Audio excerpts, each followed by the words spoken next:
గణేశాయ నమః, గాయత్రీదేవ్య నమః, మహాసరస్వతి నమః, మాతాపితృభ్యో నమః. ముందుగా ప్రేక్షక వీక్షణ మహాశీలందరికీ కూడా నమస్కారం. అయితే 1వ తారీఖు మార్చి 2026 నుండి 7వ తారీఖు మార్చి 2026 వరకు కూడా ఈ వారం ద్వాదశ రాశుల వారికి కూడా ఎలా ఉండబోతుందో చూద్దాం. అయితే ముందుగా గోచార గ్రహగతులు ఈ వారం ఎలా ఉన్నాయో తెలుసుకుందాం. ముందర ముఖ్యంగా రవి ఈ వారం అంతా కూడా కుంభరాశిలోనే సంచారం చేస్తూ ఉంటాడు. కుజుడు ఈ వారం అంతా కూడా కుంభరాశిలో సంచరిస్తూ ఉన్నాడు. బుధుడు ఈ వారం కుంభరాశిలోనే సంచారం చేస్తూ ఉన్నాడు. గురుడు ఈ వారం అంతా కూడా మిథున రాశిలో సంచారం చేస్తూ ఉంటాడు. శుక్రుడు ఏంటంటే ఈ వారం ఈ నెల 3వ తారీఖు వరకు కూడా కుంభరాశిలో సంచారం చేసి తర్వాత మళ్ళీ మీనంలోకి ప్రవేశం చేస్తున్నాడు. అలాగే శని ఈ వారం అంతా కూడా మీనరాశిలోనే సంచారం చేస్తూ ఉన్నాడు. రాహు ఈ వారం అంతా కూడా కుంభరాశిలోనే సంచరిస్తూ ఉంటాడు. కేతు ఈ వారం అంతా కూడా సింహరాశిలో సంచారం చేస్తూ ఉంటారు.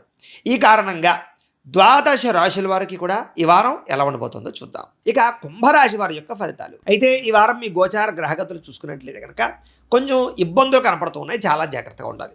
ఏదైనా పెట్టుబడులు పెట్టేటప్పుడు, క్రయ విక్రయాలు జరిపేటప్పుడు, బాగా డబ్బులు ఖర్చు పెట్టేటప్పుడు, వస్తువులు కొనేటప్పుడు ఎక్కువ జాగ్రత్తలు తీసుకోండి. ఎందుకంటే తక్కువ ఖరీదు వస్తువులు ఎక్కువ ఖరీదు కొనుగోలు చేయడం కానీ, లేదా చెడిపోయిన వస్తువులు కొనడం కానీ, లేదా తప్పుడు డాక్యుమెంట్స్ ఉన్నటువంటి స్థలాలు పొలాలు కొనడం కానీ జరిగే అవకాశాలు ఉన్నాయి. చాలా జాగ్రత్తగా ఉండాలి. కుటుంబంలో ఖర్చులు విపరీతంగా పెరగడం, పిల్లల వల్ల కానీ, ఇంట్లో పెద్దల వల్ల కానీ, అనారోగ్య సమస్యల వల్ల కానీ అనవసరంగా డబ్బులు ఖర్చు పెట్టడం ఇలాంటివి ఎక్కువగా కనపడుతున్నాయి. ముఖ్యంగా గతంలో చేసినటువంటి అప్పుల వల్ల, రుణ బాధల వల్ల మనశ్శాంతి లేకపోవడం, నిరుద్యోగులకు కూడా ఉద్యోగం వచ్చేస్తుందేమో అని ఎదురు చూసే వాళ్ళందరికీ కూడా ఉద్యోగ అవకాశాలు చివరిదాకా వచ్చి చేజారడం, విదేశీయాన యోగ్యత విషయంలో కూడా ఆటంకాలు కనపడడం ఇలాంటివి ఎక్కువగా కనపడుతున్నాయి. ప్రభుత్వ ఉద్యోగస్తులందరికీ కూడా పని ఒత్తిడి బాగా అధికమవుతుంది. ఉద్యోగ కార్యాలయంలో మెంటల్ టెన్షన్ బాగా పెరుగుతుంది. అనుకోనటువంటి కొత్త కొత్త చికాకులు మిమ్మల్ని ఇబ్బంది పెట్టే పరిస్థితి కనపడుతుంది. కాబట్టి చాలా జాగ్రత్తగా వ్యవహరించాలి.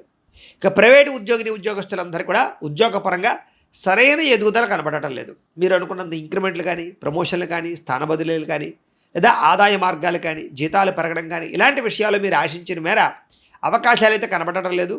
స్ట్రెస్ బాగా పెరిగిపోతుంది. ఒత్తిడితో కూడుకున్నటువంటి శ్రమకు తగ్గ ఫలితం అయితే కనపడటం లేదు.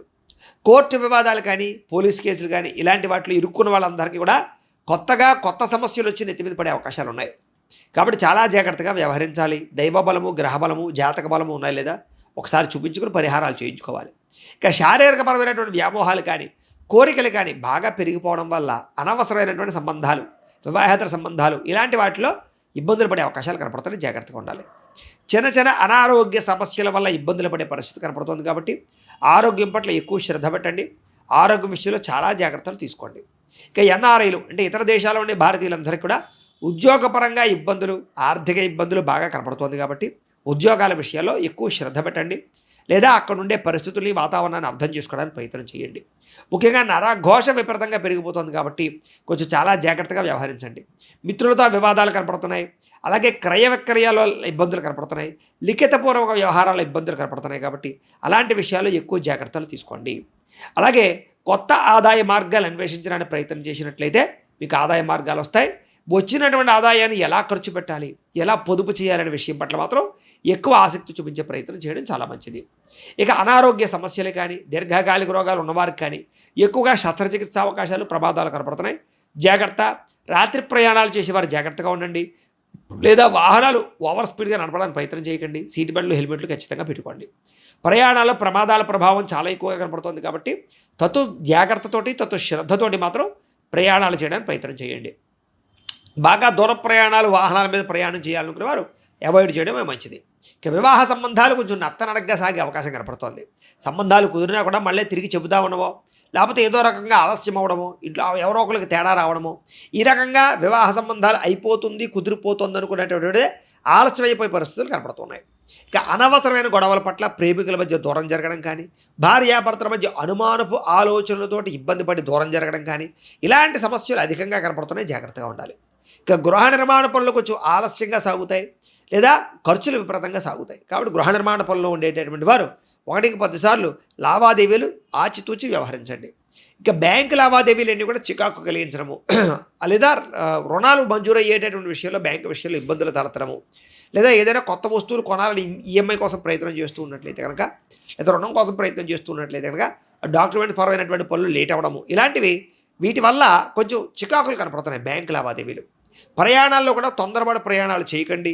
వెళ్ళిన తర్వాత అక్కడ పని అవ్వకపోవడము, లేదా అంత దూరం ప్రయాణం చేశాక అక్కడ ఎవరో వ్యక్తులు లేకపోవడము, ఇలాంటి పరిస్థితులు కనపడుతున్నాయి కాబట్టి దూర ప్రయాణాలు చేసేవారు ఆలోచించుకోండి. ఇక నూతన వ్యక్తులతో లావాదేవీలు జరపకండి. ఎవరికి డబ్బులు అప్పులు అరువులు ఇవ్వకండి. కొత్త వాళ్ళని నమ్మకండి. ఉద్యోగం ఇప్పిస్తాం, ఏదో వ్యాపారంలో అద్భుతం చేస్తాం అనేటటువంటి వాళ్ళ యొక్క మాటలు నమ్మకండి. షేర్లోను ట్రేడింగ్లోను డబ్బులు పెట్టే వాళ్ళకి నష్టాలు ఉన్నాయి, చాలా జాగ్రత్తగా ఉండండి. నమ్మక ద్రోహులు మీ చుట్టూ తిరుగుతూ ఉంటారు కాబట్టి ప్రతి వ్యక్తితోటి కూడా చాలా జాగ్రత్తగా వ్యవహరించవలసిన అవసరం కనపడుతుంది. ఇక ప్రేమ వ్యవహారాలు మీకు పెద్దగా ఫలించే అవకాశం కనపడటం లేదు కాబట్టి ప్రేమికులు కూడా ఆచితూచి వ్యవహరించండి. కొత్తగా ఎవరినైనా ప్రపోజ్ చేద్దామన్నా కూడా కొంచెం ఆలస్యంగా, లేదా ఆలోచించి, లేదా మంచి టైం చూసుకుని, సిచ్యువేషన్ చూసుకుని మీరు ప్రపోజ్ చేయడానికి ప్రయత్నం చేయండి తప్ప ఊరికే కంగారుగా ప్రయత్నాలు చేసినట్లయితే కనుక ప్రేమ విఫలమయ్యే అవకాశం కనపడుతుంది. విద్యార్థికి స్నేహితులతో తగాదాలు, గొడవలు, చికాకులు కనపడుతున్నాయి, జాగ్రత్తగా ఉండాలి. అలాగే ఈ కాలేజీల్లో కానీ స్కూల్స్లో కానీ మీకు కొంచెం వ్యతిరేక ప్రభావాలు కనపడుతున్నాయి కాబట్టి ప్రతి వ్యక్తితోటి, లేదా లెక్చరర్స్ తోటి, లేదా అక్కడ ఉండేటటువంటి మీ యొక్క గురువులతోటి జాగ్రత్తగా ఉండాలి. ఉద్యోగస్తులకి విపరీతమైనటువంటి వర్క్ ప్రెజర్, చేయవలసిన సమయం కన్నా ఎక్కువ సమయం పని చేయవలసిన పరిస్థితులు, ఓవర్ డ్యూటీ చేయవలసిన పరిస్థితులు ఇలాంటివన్నీ కనపడుతున్నాయి. ఉద్యోగ కార్యాలయాల్లో కూడా అధికారిక ఒత్తిడి బాగా కనపడుతోంది, చాలా జాగ్రత్తగా ఉండాలి. స్త్రీలకి ప్రతి వ్యక్తితోటి జాగ్రత్తగా ఉండాలి. పరపురుష వ్యామోహాలు బాగా కనపడుతున్నాయి. నమ్మక ద్రోహాలు, వాడుకుని వదిలేసేవాళ్ళు పెరిగిపోయే పరిస్థితులు, ఇంట్లో చికాకులు, అనుమానపు ఆలోచనలు, లేదా గొడవలు కనపడుతున్నాయి. భార్యాభర్తల మధ్య తగాదాలు, ప్రేమికుల మధ్య విరోధాలు కనపడుతున్నాయి కాబట్టి చాలా జాగ్రత్తగా ఉండవలసిన అవసరం ప్రేమికులకు కనపడుతోంది.